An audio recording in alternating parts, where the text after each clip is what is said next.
ಬೇಡರ ಕಣ್ಣಪ್ಪ ಕುರಾಸಿ ಮಾಡಬೇಕಾದ ಪಾತ್ರವನ್ನು ಮುಂದೆ ರಾಜ್ಕುಮಾರ್ ಅವರು ಮಾಡಿದ್ರು. ರಾಜ್ಕುಮಾರ್ ಅವರು ಕನ್ನಡ ಚಿತ್ರರಂಗಕ್ಕೆ ಭಾಳ ದೊಡ್ಡ ವರದಾನವಾಗಿ ಸಿಕ್ಕರು. ಕುರಾಸಿ ಭಾಳ ದೊಡ್ಡ ಹೆಸರನ್ನು ಮಾಡಿದರು ಸಿಂಗಾಪುರದಲ್ಲಿ. ಹುಡುಗಿ ಚೆನ್ನಾಗಿದ್ದಾಳೆ, ಇವಳನ್ನ ಯಾಕೆ ನಾಯಕಿಯಾಗಿ ಮಾಡಬಾರ್ದು ಅಂತ ಬಂದು ಕೇಳಿದಾಗ ಅವಳಿಗೆ ಓದಿನ ಬಗ್ಗೆ ಇಂಟ್ರೆಸ್ಟು, ಬರಲ್ಲ ನಾನು ನಾಯಕಿ ಆಗೋಕ್ಕೆ. ಹೀಗೆ ಕುರಾಸಿ ಅವರು ಹುಡುಕಿದಂಥ ನಾಯಕಿ ಬಿ ಸರೋಜತೆ.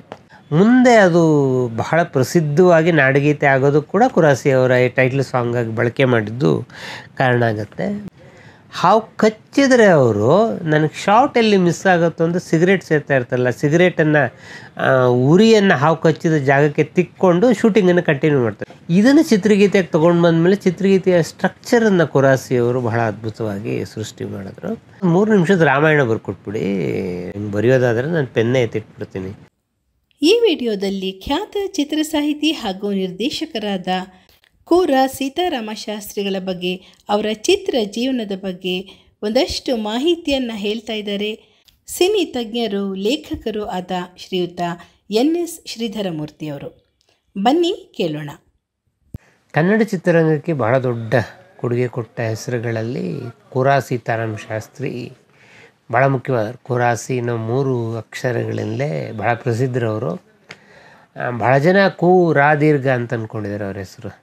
ಇಲ್ಲ, ಅದು ಕು ರಾ, ಅದು ರವಿ ಸೀತಾರಾಮ ಶಾಸ್ತ್ರಿ ಅಂತ. ಅವ್ರ ಪೂರ್ತಿ ಹೆಸರು ರವಿ ಸೀತಾರಾಮ ಶಾಸ್ತ್ರಿ ಅಂತ. ಅವರು ಯಾಗವನ್ನು ಮಾಡಿ ಹುಟ್ಟಿದ್ರಿಂದ ಅವ್ರಿಗೆ ರವಿ ಅಂತ ಹೆಸರಿಡಬೇಕು ಅಂತ ಒಂದು ಭಾಳ ದೊಡ್ಡ ಚರ್ಚೆ ಅವ್ರ ಮನೆಯಲ್ಲಿ ನಡೆದಿತ್ತು. ಇನ್ನೊಂದು ಸೀತಾರಾಮ ಶಾಸ್ತ್ರಿ ಅವ್ರ ತಾತನ ಹೆಸರು, ಅದು ಇಡಬೇಕು ಅಂತ. ಕೊನೆಗೆ ಎರಡನ್ನೂ ಸೇರಿಸಿ ರವಿ ಕುಮಾರಸ್ವಾಮಿ ಅವ್ರ ತಂದೆ ಹೆಸರು, ಸೀತಾರಾಮ ಶಾಸ್ತ್ರಿ ಅವ್ರ ತಾತ ಅವರು.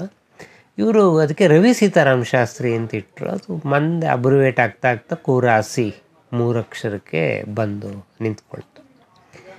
ಕೋರಾಸಿ ಕನ್ನಡ ಚಿತ್ರರಂಗದ ಆರಂಭಿಕ ದಿವಸದಲ್ಲೇ ಬಹಳ ದೊಡ್ಡ ಕೊಡುಗೆಯನ್ನು ಕೊಟ್ಟವರು ಮತ್ತು ಇಂಟರ್ನ್ಯಾಷನಲ್ ಲೆವೆಲಲ್ಲಿ ಹೆಸರನ್ನು ಮಾಡಿದಂಥವ್ರು. ಅವರು ಆಗ ಕನ್ನಡ ಚಿತ್ರರಂಗದ ಆರಂಭದಲ್ಲಿ ಇದ್ದವರಲ್ಲಿ ಹೆಚ್ಚು ಸಂಸ್ಕೃತ ಓದ್ದವರು, ಹಳೆಗನ್ನಡ ಓದ್ದವರು ಇದ್ದವರು. ಆದರೆ ಇಂಗ್ಲೀಷ್ ಸಾಹಿತ್ಯವನ್ನು ಆಳವಾಗಿ ಅಭ್ಯಾಸ ಮಾಡಿದ ಅಪರೂಪದ ವ್ಯಕ್ತಿ ಕುರಾಸಿ. ಇವರು ಯುನೈಟೆಡ್ ಜಾಲಿ ಅಮೆಚೂರ್ಸ್ ಅಂತ ಒಂದು ನಾಟಕ ತಂಡ, ಇದರಲ್ಲಿ ರವೀಂದ್ರನಾಥ್ ಠಾಗೂರ್ ಅವರ ಸ್ಯಾಕ್ರಿಫೈಸ್ ನಾಟಕಕ್ಕೆ ಬಹಳ ಪ್ರಸಿದ್ಧರಾಗಿದ್ದರು. ಇವರು ಹಿಂದೂಸ್ತಾನಿ ಕಲ್ತಿದ್ರು, ರಾಗ ಸಂಯೋಜನೆ ಕಲ್ತಿದ್ರು, ಗ್ರಾಮ್ಫೋನ್ ಪೇಟೆಗಳು ಬಹಳ ಇದಾಗಿತ್ತು. ಗುಬ್ಬಿ ಕಂಪ್ನಿ ಜೊತೆಗೆ ಅವ್ರಿಗೊಂದು ಒಡನಾಟ ಬಂತು. LLB ಮಾಡಿದ್ರು. LLB ಮಾಡುವಾಗ ಅವರಿಗೆ ಗುಬ್ಬಿ ವೀರಣ್ಣವರ ಸಂಪರ್ಕ ಬಂತು. ಹೇಮರೆಡ್ಡಿ ಮಲ್ಲಮ್ಮ ಸಿನಿಮಾಕ್ಕೆ ಅವರು ಕೆಲಸ ಮಾಡಿದ್ರು. ಭಕ್ತ ಕುಮಾರ ಮಾಡಿದ್ರು. ಗುಣಸಾಗರಿ ಮಾಡುವಾಗ AVM ಜೊತೆಗೆ, ಗುಬ್ಬಿ ಕಂಪ್ನಿ ಮತ್ತು AVM ಜೊತೆಗೆ ಕೆಲಸ ಮಾಡ್ತಿದ್ದಂಥ ಕಂಪ್ನಿ. ಗುಣಸಾಗರಿ ಸಿನಿಮಾದಲ್ಲಿ ಬಹಳ ಆ್ಯಕ್ಟಿವ್ ಆಗಿ ಓಡಾಡ್ತಾ ಇದ್ದಾಗ ಹಾಲಿವುಡ್ನ ಭಾಳ ಪ್ರಸಿದ್ಧ ಪ್ರೊಡ್ಯೂಸರ್ಸ್ ಶಾ ಬ್ರದರ್ಸ್ ಅಂತೇಳಿ ಅವರು ಕುರಾಸಿಯನ್ನು ನೋಡಿದ್ರು. ಬಹಳ ಆ್ಯಕ್ಟಿವ್ ಆಗಿರೋ ಮನುಷ್ಯ ಇವನು ಯಾಕೆ ನಾವು ಬಳಸ್ಕೋಬಾರ್ದು ಅಂಥೇಳಿ ಕೇಳಿದ್ರು. ಅವರು ಆವಾಗ ಹಾಂಗ್ಕಾಂಗ್ನಲ್ಲಿ ಒಂದು ಯೂನಿಟ್, ಶಾ ಬ್ರದರ್ಸ್ ಒಂದು ಯೂನಿಟ್ ಶುರು ಮಾಡಬೇಕಾಗಿತ್ತು. ಯೂನಿಟ್ಗೆ ಡೈರೆಕ್ಟ್ರಾಗಿ ಬರ್ತೀಯಾ ಅಂತ ಕೇಳಿದ್ರು. ಇಷ್ಟೊತ್ತಿಗಾಗಲೇ ಗುಣಸಾಗರಿ ಮುಂದಿನ ಸಿನಿಮಾ ಬೇಡರ ಕಣ್ಣಪ್ಪಕ್ಕೆ ಇವರು ನಾಯಕರಾಗಬೇಕಾಗಿತ್ತು ಕೋರ ಸೀತಾರಾಮ ಶಾಸ್ತ್ರಿಗಳು. ನಿರ್ದೇಶನದ ಕಡೆ ಹೋಗೋದು, ನಟನೆ ಕಡೆ ಹೋಗೋದು ಅಂತ ಕುರಾಸಿ ಅವರಿಗೆ ಭಾಳ ದೊಡ್ಡ ಗೊಂದಲ ಇತ್ತು. ಕೊನೆಗೆ ಭಾಳ ಜನ ಹಿರಿಯರು ಇಲ್ಲ ನೀವು ನಿರ್ದೇಶನದ ಕಡೆಗೆ ಹೋಗಿ, ಹೊನ್ನಪ್ಪ ಭಾಗವತರು, ಗುಬ್ಬಿ ವೀರಣ್ಣ ಅವರೆಲ್ಲ ಹೇಳಿದ್ರಿಂದ ಕುರಾಸಿ ಸಿಂಗಾಪುರಕ್ಕೆ ಹೋದರು. ನಿಮಗೆಲ್ಲ ಗೊತ್ತೇ ಇದೆ, ಬೇಡರ ಕಣ್ಣಪ್ಪ ಕುರಾಸಿ ಮಾಡಬೇಕಾದ ಪಾತ್ರವನ್ನು ಮುಂದೆ ರಾಜ್ಕುಮಾರ್ ಅವರು ಮಾಡಿದ್ರು. ರಾಜ್ಕುಮಾರ್ ಅವರು ಕನ್ನಡ ಚಿತ್ರರಂಗಕ್ಕೆ ಭಾಳ ದೊಡ್ಡ ವರದಾನವಾಗಿ ಸಿಕ್ಕರು. ಆಮೇಲೆ ಕುರಾಸಿ ವಾಪಸ್ ಬಂದ ಮೇಲೆ ಕುರಾಸಿ ನಿರ್ದೇಶನ ಅನೇಕ ಸಿನಿಮಾಗಳಲ್ಲಿ ರಾಜ್ಕುಮಾರ್ ಅವರು ನಾಯಕರಾಗಿ ಅಭಿನಯ ಕೂಡ ಮಾಡಿದ್ದಾರೆ. ಸಿಂಗಾಪುರಕ್ಕೆ ಹೋದಾಗ ಕುರಾಸಿ ಅವರು 2 ಚಿತ್ರಗಳನ್ನು ನಿರ್ದೇಶನ ಮಾಡ್ತಾರೆ. ಅಲ್ಲಿ ಕೊರನ್ ಕಾವ್ ಮತ್ತು ಇಮಾನ್ ಅಂತೇಳಿ. ಈ 2 ಸಿನಿಮಾಗಳು ಕೂಡ ಅಂತಾರಾಷ್ಟ್ರೀಯ ಚಲನಚಿತ್ರೋತ್ಸವಗಳಲ್ಲಿ ಭಾಗಿಯಾಗುತ್ತೆ, ಪ್ರಶಸ್ತಿ ತಗೊಳುತ್ತೆ. ಕುರಾಸಿ ಭಾಳ ದೊಡ್ಡ ಹೆಸರನ್ನು ಮಾಡಿದರು ಸಿಂಗಾಪುರದಲ್ಲಿ, ಮಲಯ ಭಾಷೆಯ ಸಿನಿಮಾಗಳನ್ನು ಮಾಡ್ತಾ. ಆದರೆ ಅಷ್ಟೊತ್ತಿಗೆ ಅವ್ರ ತಂದೆ ನಿಧನರಾಗಿದ್ದರಿಂದ ಭಾರತಕ್ಕೆ ವಾಪಸ್ ಬರ್ತಾರೆ. ಅವ್ರ ತಾಯಿಯ ಜವಾಬ್ದಾರಿ ಇದೆ. ತಾಯಿ ಸಿಂಗಾಪುರಕ್ಕೆ ಬರೋಕ್ಕೆ ಒಪ್ಪಲ್ಲ, ಭಾರತವನ್ನು ಬಿಟ್ಟು ಬರೋದಕ್ಕೆ. ಹೀಗಾಗಿ ತಾಯಿಗಾಗಿ ಅವ್ರಿಗೆ ಸಿಂಗಾಪುರದಲ್ಲಿದ್ದಂತಹ ಭವ್ಯವಾದ ಭವಿಷ್ಯವನ್ನು ಬಿಟ್ಟುಬಿಟ್ಟು ವಾಪಸ್ಸು ಬಂದು ಕರ್ನಾಟಕದಲ್ಲೇ ಇರಬೇಕು ಅಂತ ತೀರ್ಮಾನ ಮಾಡಿತು. ಏನು ಮಾಡಬೇಕು ಮುಂದೆ? ಸಿಂಗಾಪುರದಿಂದ ಬಂದ ಮೇಲೆ ಏನು ಮಾಡಬೇಕು ಅಂಥೇಳಿ ಕುರಾಸಿ ಅವ್ರಿಗೆ ಕೂಡ ಭಾಳ ನಿಶ್ಚಿತವಾದ ದಾರಿಗಳು ಇರಲ್ಲ. ಏನು ಮಾಡಬೇಕು, ಇಂಡಸ್ಟ್ರಿ ಕಡೆ ಹೋಗಬೇಕಾ ಅಂತಂದುವಾಗ ಹೊನ್ನಪ್ಪ ಭಾಗವತರವರು ತಮಿಳು ಚಿತ್ರರಂಗದಲ್ಲಿ ಭಾಳ ಪ್ರಸಿದ್ಧರಾಗಿದ್ದರು. ಅಷ್ಟೊತ್ತಿಗೆ ಭಾಳ ಪ್ರಸಿದ್ಧ ಕಲಾವಿದರಾಗಿದ್ದರು. ಅವರು ಕನ್ನಡದಲ್ಲಿ ಕೂಡ ಒಂದು ಸಿನಿಮಾ ಮಾಡಬೇಕು ಅಂತ ಇದ್ದರು. ಹೀಗೆ ಅವರಿಗೆ ಮಹಾಕವಿ ಕಾಳಿದಾಸ ಸಿನಿಮಾನ ಮಾಡಬೇಕು ಅಂತಿದ್ದಾಗ, ಇಲ್ಲ ನೀವು ಈ ಸಿನಿಮಾ ನಿರ್ದೇಶನ ಮಾಡಿ, ನಿಮ್ಮ ಅನುಭವ ನಮಗೆ ಸಹಾಯಕ್ಕೆ ಬರುತ್ತೆ ಅಂಥೇಳಿ ಕುರಾಸಿ ಅವರನ್ನು ಇಟ್ಕೊಂಡು ಮಹಾಕವಿ ಕಾಳಿದಾಸ ಸಿನಿಮಾನ ಮಾಡೋದಕ್ಕೆ ತೀರ್ಮಾನ ಮಾಡ್ತಾರೆ. ಆ ಮಹಾಕವಿ ಕಾಳಿದಾಸದ ಚರ್ಚೆಗಳೆಲ್ಲ ನಂದಿ ಬೆಟ್ಟದಲ್ಲಿ ನಡೆದು ಅದು ಒಂದು ಚಿತ್ರವಾಗಿ, ನಾಯಕಿ ಯಾರಾಗಬೇಕು ಮಹಾಕವಿ ಕಾಳಿದಾಸಕ್ಕೆ ಅಂತ ಹೇಳುವಾಗ ಭಾರತ್ ಆರ್ಕೆಸ್ಟ್ರಾ, ಅವಾಗ ಬಹಳ ಪ್ರಸಿದ್ಧವಾದ ಆರ್ಕೆಸ್ಟ್ರಾ. ಈ ಆರ್ಕೆಸ್ಟ್ರಾದಲ್ಲಿ ಒಬ್ಬಳು ಹುಡುಗಿ ಹಾಡು ಹೇಳ್ತಾ ಇರ್ತಾಳೆ. ಆ ಹುಡುಗಿ ಹಾಡು ಹೇಳ್ತಾ ಇದ್ದಿದ್ದನ್ನು ನೋಡಿ ಕುರಾಸಿ ಅವರು, ಹುಡುಗಿ ಚೆನ್ನಾಗಿದ್ದಾಳೆ, ಇವಳನ್ನ ಯಾಕೆ ನಾಯಕಿಯಾಗಿ ಮಾಡಬಾರ್ದು ಅಂತ ಬಂದು ಕೇಳಿದಾಗ ಅವಳಿಗೆ ಓದಿನ ಬಗ್ಗೆ ಇಂಟ್ರೆಸ್ಟು ಬರಲ್ಲ, ನಾನು ನಾಯಕಿ ಆಗೋಕ್ಕೆ. ಆಮೇಲೆ ಅವ್ರ ತಾಯಿ ಹತ್ರ ಮಾತಾಡಿ ಒಪ್ಪಿಸ್ತಾರೆ. ಹೀಗೆ ಕುರಾಸಿ ಅವರು ಹುಡುಕಿದಂಥ ನಾಯಕಿ ಬಿ ಸರೋಜಾದೇವಿ. ಬಿ ಸರೋಜಾದೇವಿ ಆಮೇಲೆ ಕನ್ನಡ ಮಾತ್ರ ಅಲ್ಲ, ದಕ್ಷಿಣ ಭಾರತದ ಬಹಳ ದೊಡ್ಡ ನಾಯಕಿಯಾಗಿ ಪ್ರಸಿದ್ಧರಾಗ್ತಾರೆ. ಕುರಾಸಿ ಅವರೇ ಈ ಚಿತ್ರದ ಎಲ್ಲ ಹಾಡುಗಳನ್ನು ಬರೀತಾರೆ ಮತ್ತು ಚಿತ್ರಕಥೆ, ಸಂಭಾಷಣೆ, ನಿರ್ದೇಶನ ಹೊಸ ಮಾದರಿಯಲ್ಲಿ ಸಿನಿಮಾ ರೂಪುಗೊಳ್ಳುತ್ತೆ. ರಾಷ್ಟ್ರ ಪ್ರಶಸ್ತಿ ಕೂಡ ಬರುತ್ತೆ. ಕುರಾಸಿ ಅವರ ಸೆಕೆಂಡ್ ಇನ್ನಿಂಗ್ಸ್ ಅಂತ ಕರಿಬೋದು. ಅವರು ಒಂದು ಸಲ ಸಿಂಗಾಪುರಕ್ಕೆ ಹೋಗಿ ಬಂದು ಈ ಸೆಕೆಂಡ್ ಇನ್ನಿಂಗ್ಸು ಭಾಳ ಯಶಸ್ವಿಯಾಗಿ ನೆರಗುತ್ತೆ. ಅದಾದ ಮೇಲೆ ಸದಾರಮೆ ಅಂತ ಒಂದು ಸಿನಿಮಾ ಗುಬ್ಬಿ ಕಂಪ್ನಿ 35ನೇ ಇಸ್ವಿಲಿ ಸ್ವತಃ ಗುಬ್ಬಿ ವೀರಣ್ಣವರೇ ಈ ನಾಟಕ ಮಾಡಿರ್ತಾರೆ. ಇದನ್ನು 2ನೇ ಸಲ ಮಾಡ್ತಾರೆ. ಹೊಸ ಮಾದರಿಯನ್ನು ಕೊಟ್ಬಿಟ್ಟು ಹೊಸ ರೀತಿಯ ಹಾಡುಗಳನ್ನ, ಬಾರೆ ಬಾರೆ ನನ್ನ ಬೆನ್ನ ಹಿಂದೆ, ಇಲ್ಲ ಈ ಸಿನಿಮಾದ ಹಾಡುಗಳು.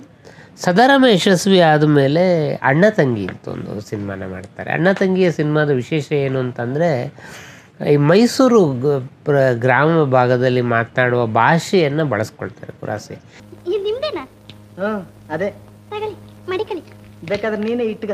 ಬ್ಯಾಡಿ, ಹಳೆ ಚೌಕ ಅಪ್ಪಂದೇನು ಅಂತ ಮಡಿಕೊಂಡೆ. ಬೇಕಾದ್ರೆ ಹೊಸ ಚೌಕ ತಂದು ಕೊಡ್ತೀನಿ. ಬ್ಯಾಡಿ, ನಾನೇನು ಬ್ಯಾರೆ ಏನಲ್ಲ. ಅಲ್ಲಿವರೆಗೂ ಸಿನಿಮಾಗಳಲ್ಲಿ ಬಳಕೆ ಆಗ್ತಿದ್ದು ಬಹುಮಟ್ಟಿಗೆ ಕ್ರಾಂತಿ ಅಂತ ಕರಿಬೋದು. ಯಾಕಂದರೆ ಅವಾಗ ಕರ್ನಾಟಕ ಏಕೀಕರಣ ಆಗಿರೋದ್ರಿಂದ ಬೇರೆ ಬೇರೆ ಪ್ರಾಂತ್ಯಗಳಲ್ಲಿ ಕರ್ನಾಟಕ ಇತ್ತು. ಹಾಗಾಗಿ ಎಲ್ಲರಿಗೂ ಅರ್ಥ ಆಗುವ ಕನ್ನಡ ಅಂತೂ ಒಂದು ಮಾದರಿ ಕನ್ನಡ, ಸಿನಿಮಾ ಕನ್ನಡ ಅಂತ ಕರಿಬೋದು.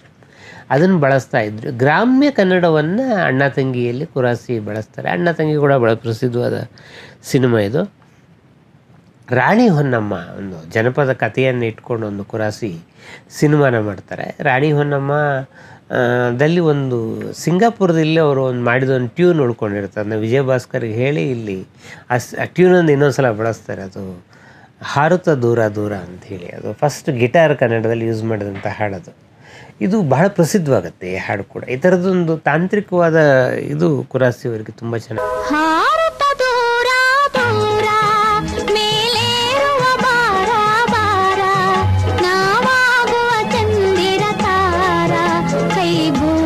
ಆದಮೇಲೆ ಆಗ ಒಂದು 60ನೇ ಇಸ್ವಿ, ಆಗ ಲವ್ ಮ್ಯಾರೇಜು, ಈ ಥರದೊಂದು ಕಡೆ ಪಾಶ್ಚಾತ್ಯ ಕಾನ್ಸೆಪ್ಟ್ಗಳು ಬರ್ತಾಯಿತ್ತು, ಇನ್ನೊಂದು ಕಡೆ ನಮ್ಮ ಟ್ರೆಡಿಷನ್ ಉಳಿಸ್ಕೊಳ್ಬೇಕು. ಹೀಗೆ ಲವ್ ಮ್ಯಾರೇಜ್ ಕೂಡ ಟ್ರೆಡಿಷನಲ್ಲಿ ಗೆಲ್ಲೋಕ್ಕೆ ಸಾಧ್ಯ ಅಂತ ಒಂದು ಸಬ್ಜೆಕ್ಟನ್ನು ಇಟ್ಕೊಂಡು ಮನೆ ಮೆಚ್ಚಿದ ಮಡದಿ ಅಂತ ಒಂದು ಸಿನಿಮಾ ಮಾಡ್ತಾರೆ. ಈ ಸಿನಿಮಾದ ಇಂಟ್ರೆಸ್ಟಿಂಗ್ ಕತೆ ಏನು ಅಂತಂದರೆ, ಇವತ್ತು ನಾವು ನಾಡಗೀತೆ ಜೈ ಭಾರತ ಜನನಿಯ ತನುಜಾತೆ ಅಂತ ಯಾವ್ದು ಕರೀತಾ ಇದ್ದೀವಿ, ಅದನ್ನು ಮನೆ ಮೆಚ್ಚಿದ ಮಡದಿಯಲ್ಲಿ ಟೈಟ್ಲ್ ಸಾಂಗ್ ಆಗಿ ಯೂಸ್ ಮಾಡ್ತಾರೆ ಹಾಡು ಬರುವಾಗ. ಮುಂದೆ ಅದು ಬಹಳ ಪ್ರಸಿದ್ಧವಾಗಿ ನಾಡಗೀತೆ ಆಗೋದು ಕೂಡ ಕುರಾಸಿ ಅವರ ಈ ಟೈಟ್ಲ್ ಸಾಂಗ್ ಆಗಿ ಬಳಕೆ ಮಾಡಿದ್ದು ಕಾರಣ ಆಗುತ್ತೆ. ಜಯ ಭಾರತ ಜನನಿಯ ತನುಜಾತೆ, ಜಯ ಹೇ ಕರ್ನಾಟಕ ಮಾತೆ. ಬೆರೆತ ಜೀವ ಇನ್ನೊಂದು ಸಿನಿಮಾ ಅವರು ಮಾಡ್ತಾರೆ. ತುಂಬ ಪ್ರಸಿದ್ಧವಾದಂಥ ಸಿನಿಮಾ ಭರತ ಜೀವ. ಆಮೇಲೆ ಕೊನೆಯ ಸಿನಿಮಾ ಕಲ್ಪವೃಕ್ಷ ಕುರಾಸಿ ಅವರ ನಿರ್ದೇಶನ ಮಾಡಿದ್ದು. ಇದಕ್ಕೆ ಅವ್ರಿಗೆ ಆ್ಯಕ್ಚುಲಿ SD ಬರ್ಮನ್ ಅವ್ರ ಹತ್ರ ಸಂಗೀತ ನಿರ್ದೇಶನ ಮಾಡಿಸ್ಬೇಕು ಅಂತ ಭಾಳ ದೊಡ್ಡ ಆಸೆ ಇತ್ತು. ಆದರೆ SD ಬರ್ಮನ್ ಅವರು ಅನಾರೋಗ್ಯಕ್ಕೆ ಒಳಗಾಗಿದ್ದರಿಂದ ಅವರ ಸಹಾಯಕರು ಇದಕ್ಕೆ ಸಂಗೀತ ನಿರ್ದೇಶನ ಮಾಡ್ತಾರೆ. ಇದು ಕಲ್ಪವೃಕ್ಷ ಕೂಡ ಮನ್ನಾಡೆ ಹತ್ರ ಹಾಡಿಸ್ತಾರೆ. ಹೀಗೆ ಕಲ್ಪವೃಕ್ಷದಲ್ಲಿ ಹಿಂದಿ ಸುಮನ್ ಕಲ್ಯಾಣ್ಪುರ್ ಹತ್ರ ಹಾಡಿಸ್ತಾರೆ. ಹೀಗೆ ಒಂಥರ ಹಿಂದಿ ಚಿತ್ರರಂಗದ ಒಡನಾಟವನ್ನು ಕುರಾಸಿ ಇಟ್ಕೊಳ್ಳೋದಕ್ಕೆ ಬಹಳ ಪ್ರಯತ್ನ ಪಟ್ಟಿದ್ದಾರೆ. ಕುರಾಸಿ ಅವ್ರ ನಿರ್ದೇಶನದ ಬಗ್ಗೆ ಒಂದೆರಡು ಮಾತು ಹೇಳಬೇಕು. ತುಂಬ ವರ್ಕ್ ಹಾಲಿಕ್ ಆದ ನಿರ್ದೇಶಕರು ಕುರಾಸಿ. ಮತ್ತು ಸಂಭಾಷಣೆಯಲ್ಲಿ ಕೂಡ ಗೀತೆಯಲ್ಲಷ್ಟೇ ಅಲ್ಲ, ಸಂಭಾಷಣೆಯಲ್ಲಿ ಕೂಡ ಒಂದು ರೀತಿಯ ನಾದಮಯತೆ ಇರಬೇಕು ಅಂತೇಳಿ ಲೀಲಾವತಿಯವರು ಅದನ್ನು ಬಹಳ ನೆನಪು ಮಾಡ್ಕೊಳ್ತಾಯಿದ್ರು. ತಾತ ತಾತ ತಾತ ತಾತ ತ ಈ ಥರದ್ದೊಂದು ವೈಬ್ರೇಷನ್ನು ನಂಗೆ ಡೈಲಾಗಲ್ಲಿ ಬೇಕು ಅಂತ ಎಕ್ಸ್ಪೆಕ್ಟ್ ಮಾಡ್ತಿದ್ದಾರೆ. ಮತ್ತು ನಾವೆಲ್ಲ ಕಲಾವಿದರಾಗಿ ಬೆಳೆಯೋದು ಕುರಾಸಿ ಅವ್ರ ಕೊಡುಗೆ ಭಾಳ ದೊಡ್ಡದಿದೆ ಅಂತ ತುಂಬ ಜನ ಹೇಳಿದ್ದನ್ನು ನಾನು ಕೇಳಿದ್ದೇನೆ. ಎಷ್ಟು ವರ್ಕಾಲಿಕ್ ಅಂದರೆ ರಾಣಿ ಹೊನ್ನಮ್ಮ ಸಿನಿಮಾ ಒಂದು ಯಾವುದೋ ಒಂದು ಕಾಡಲ್ಲಿ ಶೂಟಿಂಗ್ ಆಗ್ತಾ ಇರುತ್ತೆ. ಇವ್ರು ಕ್ಯಾಮ್ರಾ ಆ್ಯಂಗಲ್ ತೆಗಿತಾ ಹಿಂದೆ ಬರ್ತಾರೆ, ಒಂದು ಹಾವು ಕಚ್ಚಿಬಿಡುತ್ತೆ ಅವ್ರಿಗೆ. ಹಾವು ಕಚ್ಚಿದರೆ ಅವರು ನನಗೆ ಶಾರ್ಟ್ ಎಲ್ಲಿ ಮಿಸ್ ಆಗುತ್ತೋ ಅಂತ ಸಿಗರೇಟ್ ಸೇರ್ತಾ ಇರ್ತಾರಲ್ಲ, ಸಿಗರೇಟನ್ನು ಉರಿಯನ್ನು ಹಾವು ಕಚ್ಚಿದ ಜಾಗಕ್ಕೆ ತಿಕ್ಕೊಂಡು ಶೂಟಿಂಗನ್ನು ಕಂಟಿನ್ಯೂ ಮಾಡ್ತಾರೆ. ಶೂಟಿಂಗ್ ಅಷ್ಟು ಅವ್ರು ಮುಗಿದ ಮೇಲೆ ಹತ್ತಿರ ಆಸ್ಪತ್ರೆಯಲ್ಲಿದೆ, ಹಾವು ಕಚ್ಚಿದೆ ನನಗೆ ಅಂತ ಹೇಳ್ತಾರೆ. ಅದು ಅಷ್ಟು ವರ್ಕಾಲಿಕ್ ಅಂದರೆ ತನಗೇನೋ ಒಂದು ಶಾರ್ಟ್ ಬೇಕು ಅಂತಂದರೆ ಅದು ಸಿಕ್ಕೋವರೆಗೂ ಬಿಡ್ತಾ ಇರಲಿಲ್ಲ. ಆ ಥರದ ವ್ಯಕ್ತಿತ್ವ ಕುರಾಸಿ ಅವರದ್ದು. ಅವ್ರಿಗೆ ಒಂದು ಅಂತಾರಾಷ್ಟ್ರೀಯ ಒಡನಾಟ ಇದ್ದಿದ್ದು, ಇಂಟರ್ನ್ಯಾಷನಲ್ ರೆಕಗ್ನಿಷನ್ನು ಈ ಥರದ್ದು ಇದ್ದಿದ್ದು, ಮತ್ತು ಸಿನಿಮಾ ಆ್ಯಸ್ ಎ ಮೀಡಿಯಾ ತುಂಬ ಚೆನ್ನಾಗಿ ಗೊತ್ತಿದ್ದು, ಮತ್ತು ಅವ್ರಿಗೆ ಸಾಹಿತ್ಯದ ಅಧ್ಯಯನ ಇದ್ದಿದ್ದು. ಹೀಗಾಗಿ ಅವರು ಕನ್ನಡ ಚಿತ್ರರಂಗಕ್ಕೆ ಬಹಳ ದೊಡ್ಡ ಕೊಡುಗೆಯನ್ನು ಕೊಟ್ಟಿದ್ರು. ಚಿತ್ರಗೀತೆಗಳಿಗೆ ಕುರಾಸಿ ಅವ್ರ ಕೊಡುಗೆ ಬಹಳ ದೊಡ್ಡದು. ನಾವು ಹಳೆ ಚಿತ್ರಗೀತೆಗಳನ್ನು ನೋಡಿದ್ರೆ ಒಂದು ಲಕ್ಷಣ ನಾವು ಸಾಮಾನ್ಯಕ್ಕೆ ನೋಡ್ತೀವಿ. ಅಂದರೆ ಒಂದು 2 ಸಾಲಿನ ಪಲ್ಲವಿ ಇರುತ್ತೆ, 4 ಸಾಲಿನ 2 ಅಥವಾ 3 ಚರಣಗಳು. ಈ ಕಲ್ಪನೆ ಇದೆಯಲ್ಲ, ಇದು ಸಾಮಾನ್ಯಕ್ಕೆ 1980ನೇ ಇಸ್ವಿವರೆಗೂ ಎಲ್ಲ ಚಿತ್ರಗೀತೆಗಳು ಇದೇ ಮಾದರಿಯಲ್ಲಿ ಇರುತ್ತೆ. ಈ ಮಾದರಿಯನ್ನು ಆರಂಭಿಸಿದ್ದು ಕುರಾಸಿ ಅವರು. ಅದು ಈ ಬಹಳ ಜನ ಯೋಚನೆ ಮಾಡಿದ್ರೆ ಅದು ಕೀರ್ತನೆಗಳಿಂದ ಬಂದು, ನಮ್ಮ ಕೀರ್ತನೆಗಳೆಲ್ಲ ಇದೇ ಮಾದರಿಯಲ್ಲಿ. ಇದನ್ನು ಚಿತ್ರಗೀತೆಗೆ ತೊಗೊಂಡು ಬಂದಮೇಲೆ ಚಿತ್ರಗೀತೆಯ ಸ್ಟ್ರಕ್ಚರನ್ನು ಕುರಾಸಿಯವರು ಬಹಳ ಅದ್ಭುತವಾಗಿ ಸೃಷ್ಟಿ ಮಾಡಿದ್ರು.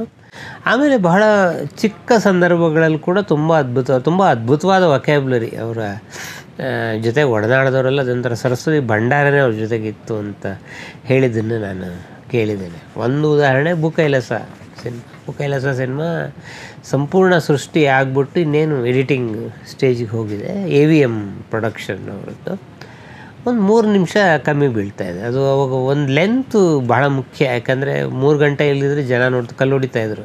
ನಾವು ಅಷ್ಟು ದುಡ್ಡು ಕೊಟ್ಟಿಲ್ವೇನ್ರಿ, 3 ಗಂಟೆಗಿಂತ ಮುಂಚೆನೇ ಮುಗಿದೋಯ್ತು ಸಿನಿಮಾ ಅಂತ ಗಲಾಟೆ ಮಾಡೋರು. ಮೇಪು ಚೆಟ್ಟಿಯಾರು ಅದಕ್ಕೆ ಕರೆದು ಹೇಳ್ತಾರೆ, ನೋಡಿ ಒಂದು 3 ನಿಮಿಷ ನನಗೆ ಶಾರ್ಟೇಜ್ ಹೊಳಿತಾಯಿದೆ, 3-3.5 ನಿಮಿಷ. ಒಂದು ಈಗ ಭೂಕೈಲಾಸಕ್ಕೂ ರಾಮಾಯಣಕ್ಕೂ ಸಂಬಂಧನೇ ಇಲ್ಲ. ಅದು ಆತ್ಮಲಿಂಗದ ಕತೆಗೆ ರಾಮ ಬಂದೇ ಇರಲ್ಲ ಆ ಸಿನಿಮಾದಲ್ಲಿ. ಅದೇ ನಾವು ಒಂದು 3 ನಿಮಿಷದ ರಾಮಾಯಣ ಬರ್ಕೊಟ್ಬಿಡಿ, ಒಂದು ರೀತಿ ಮುಂದೆ ಏನು ನಡೆಯುತ್ತೆ ಅಂತ ಹೇಳೋ ಥರದಲ್ಲಿ ಅಂತಾನೆ.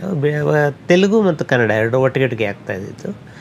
DV ನರಸರಾಜು ತೆಲುಗಲ್ಲಿ ಬರೀತಾರೆ. ನರಸರಾಜು ಹೇಳ್ತಾರೆ, 3 ನಿಮಿಷದಲ್ಲಿ ರಾಮಾಯಣ ಎಲ್ಲರೂ ಬರೆಯೋಕ್ಕೆ ಸಾಧ್ಯ, ಹಿಂಗೆ ಬರೆಯೋದಾದರೆ ನಾನು ಪೆನ್ನೇ ಎತ್ತಿಟ್ಬಿಡ್ತೀನಿ. ತೆಲುಗಲ್ಲಿ ಇನ್ನೂ ಒಂದು 3-4 ಜನ ಕೇಳ್ತಾರೆ, ಯಾರೂ ಹಿಂಗೆಲ್ಲ ಬರೆಯೋಕ್ಕಾಗಲ್ಲ. ಕುರಾಸಿ ಕೇಳಿದ್ರೆ ಯಾಕೆ 3 ನಿಮಿಷದಲ್ಲಿ 2 ನಿಮಿಷಲ್ಲೂ ರಾಮಾಯಣ ಬರೆಯೋದು, ರಾಮಾಯಣದ ಕಥೆಯ ವೈಶಿಷ್ಟ್ಯವೇ ಆಗಿದೆ ಅಂಥೇಳಿ ರಾಮನ ಅವತಾರ, ರಘುಕುಲ, ಸೋಮನ ಅವತಾರ ಗೀತೆಯನ್ನು ಬರೀತಾರೆ. ಅದು ಬರೆದ್ಮೇಲೆ ತೆಲುಗಲ್ಲೂ ಬರೀತಾರೆ. ಆಮೇಲೆ ರಾಮನ ಅವತಾರ, ರಘುಕುಲ ಸೋಮನ ಅವತಾರ, ರಾಮನ ಅವತಾರ, ರಘುಕುಲ ಸೋಮನ ಅವತಾರ. ತುಂಬ ನವಿರಾದ ಗೀತೆಗಳನ್ನು ಕುರಾಸಿ ಅವರು ಕೊಟ್ಟಿದ್ದಾರೆ. ಒಂದು ಜೇನುಗೂಡು ಸಿನಿಮಾ, ಜೇನಿರಳು, ಜೊತೆಗೂಡು, ಈ ಥರದೊಂದು. ಈಗ ಫಸ್ಟ್ ನೈಟ್ಗೆ ಏನೇನೋ ಪದಗಳನ್ನು ಬಳಸ್ತಾರೆ, ಜೇನಿರಳು ಅಂತ ಬಳಸ್ತಾರೆ. ಹೊಸ ಶಬ್ದಗಳನ್ನು ಕುರಾಸಿ ತುಂಬ ಚೆನ್ನಾಗಿ ಬಳಸ್ತಾರೆ. ವೀರಕೇಸರಿ ಸಿನಿಮಾದಲ್ಲಿ ಮೆಲ್ಲುಸಿರಿ ಸವಿಗಾನ, ಮೆಲ್ಲುಸಿರೇ ಅಂತ ಹೇಳ್ತಾರೆ, ಅದು ಮೆಲ್ಲುಸಿರಿ ಸವಿಗಾನ. ಮೆಲ್ಲುಸಿರಿ ಸವಿಗಾನ ಅಂತ ಒಂದು ಹಾಡನ್ನು ಕ್ರಿಯೇಟ್ ಮಾಡಿದ್ದಾರೆ ಅವರು. ಬಿಂಕದ ಸಿಂಕಾರಿ, ಮೈ ಡೊಂಕಿನ ವಯ್ಯಾರಿ ಥರದ ಹಾಡನ್ನು ಸೃಷ್ಟಿ ಮಾಡಿದ್ದಾರೆ. ಕುರಾಸಿ ಶಕ್ತಿ ಏನು ಅಂತಂದರೆ ಬರೀ ಪ್ರಾಸ ಅಲ್ಲ, ಚಿತ್ರಗೀತೆಗೆ ಒಂದು ಸಾಲಿಗೆ ಇನ್ನೊಂದು ಸಾಲು ಜೋಡಿಸೋದು ಭಾಳ ಸುಲಭ. ಅದು ಅನುಪ್ರಾಸಗಳನ್ನು ಬಹಳ ಅದ್ಭುತವಾಗಿ ಕುರಾಸಿ ಜೋಡಿಸ್ಕೊಳ್ತಾರೆ. ನಾವು ತುಂಬ ಕೆಲವು ಉದಾಹರಣೆಗಳು, ಮಧುಮಂಚಕ್ಕೆ ವಿಧಿ ಹಂಚಿಕೆ, ಅದಗೇಕೆ ಅಂಜಿಕೆ ಶಂಕೆ, ಎಷ್ಟು ಕೇಗಳನ್ನು ಒಟ್ಟೊಟ್ಟಿಗೆ ನಿನ್ನಂದ ಚಂದ ಮಕರಂದ ಹಿಂಗೆ ಜೋಡಿಸ್ತಾರೆ. ಅಥವಾ ಮದುವೆಗಿಂತ ಮಧುರವಾದ ಮಾತು ಮನಸ್ಸು ಕಾಯಕ ಹಿಂಗೆ ಜೋಡಿಸ್ತಾರೆ. ಆಮೇಲೆ ಪ್ರಾಸ ಇರಲೇಬೇಕು ಅಂತಲ್ಲ, ಯಾಕಂದ್ರೆ ನಾದದ ಮೇಲೆ ಅಂತಹದ್ದು ಒಂದು ಶಕ್ತಿ ಇದ್ದಿದ್ದರಿಂದ ಅವರಿಗೆ ಪ್ರಾಸವನ್ನು ಬಿಟ್ಟು ಕೂಡ ನಾದವನ್ನು ತಂದ ಬಹಳ ಅಪರೂಪದ ಗೀತೆಗಳನ್ನು ಕುರಾಸಿ ಒಬ್ಬರೇ ಬರೆದಿರೋದಂಗೆ ನೋಡಿದ್ರೆ. ತುಂಬಿ ಬಂದ ಒಲವಿನಂದ ಈ ಸವಿ ಬಂದ, ಬಿಡಿಸಲಾರದಂಥ ನಂಟು ಪ್ರೇಮದ ನಂಟು. ಅಲ್ಲಿ ನಿಮಗೆ ಪ್ರಾಸ ಇಲ್ಲ, ಬಟ್ ನಿಮ್ಗೆ ಅದು ನಾದ ಎಲ್ಲೂ ತಪ್ಪು ಹೋಗಿಲ್ಲ. ಇದು ಕುರಾಸಿ ಅವರ ಬಹಳ ದೊಡ್ಡ ಶಕ್ತಿ ಅದು. ಆಮೇಲೆ ಚಿತ್ರಗೀತೆಗಳಲ್ಲಿ ಈಗಲೂ ಹಾಡು ಬರೆಯೋರಿಗೆ ಹೇಳ್ತಾರೆ, ನಿಮಗೆ 3 ಅಥವಾ 4 ಅಕ್ಷರಕ್ಕಿಂತ ಜಾಸ್ತಿ ಪದಗಳನ್ನು ಯೂಸ್ ಮಾಡಬೇಡಿ, ಬ್ರೇಕ್ ಆಗುತ್ತೆ ಅದು ಅಂತ. ಒಂದು ರೂಪಕ ಕುರಾಸಿ ಯೂಸ್ ಮಾಡಿದರು ಚಿತ್ರಗೀತೆಯಲ್ಲಿ. ಕಣ್ಣೆವೆಯಂತೆ ನನ್ನಿರುವ ಕಾವಂತ ಕರುಣಾಳು ಚಿರವಾಗಲಿ, ಕೈ ಹಿಡಿದ ಹೂಬಳ್ಳಿ ಹುಲುಸಾಗಲಿ. ಇಷ್ಟು ದೊಡ್ಡ ರೂಪಕವನ್ನು ಚಿತ್ರಗೀತೆಯಲ್ಲಿ ಹಿಡಿಸಿದ್ದಾರೆ ಅವರು. ಇದು ಕುರಾಸಿ ಅವರಿಗಿದ್ದಂಥ ವೊಕ್ಯಾಬ್ಲರಿ. ಹೀಗೆ ಒಟ್ಟು ಕನ್ನಡ ಚಿತ್ರರಂಗದಲ್ಲಿ ನೋಡುವಾಗ ಕುರಾಸಿಯವರ ಕೊಡುಗೆ ಬಹಳ ದೊಡ್ಡದು ಅಂತ. ಕಲಾಚಂದನ ಯೂಟ್ಯೂಬ್ ಚಾನೆಲ್ನ ಸಬ್ಸ್ಕ್ರೈಬ್ ಮಾಡಿ, ಲೈಕ್ ಮಾಡಿ, ಶೇರ್ ಮಾಡಿ. ಬೆಲ್ ಐಕಾನ್ ಒತ್ತೋದನ್ನ ಮರಿಬೇಡಿ.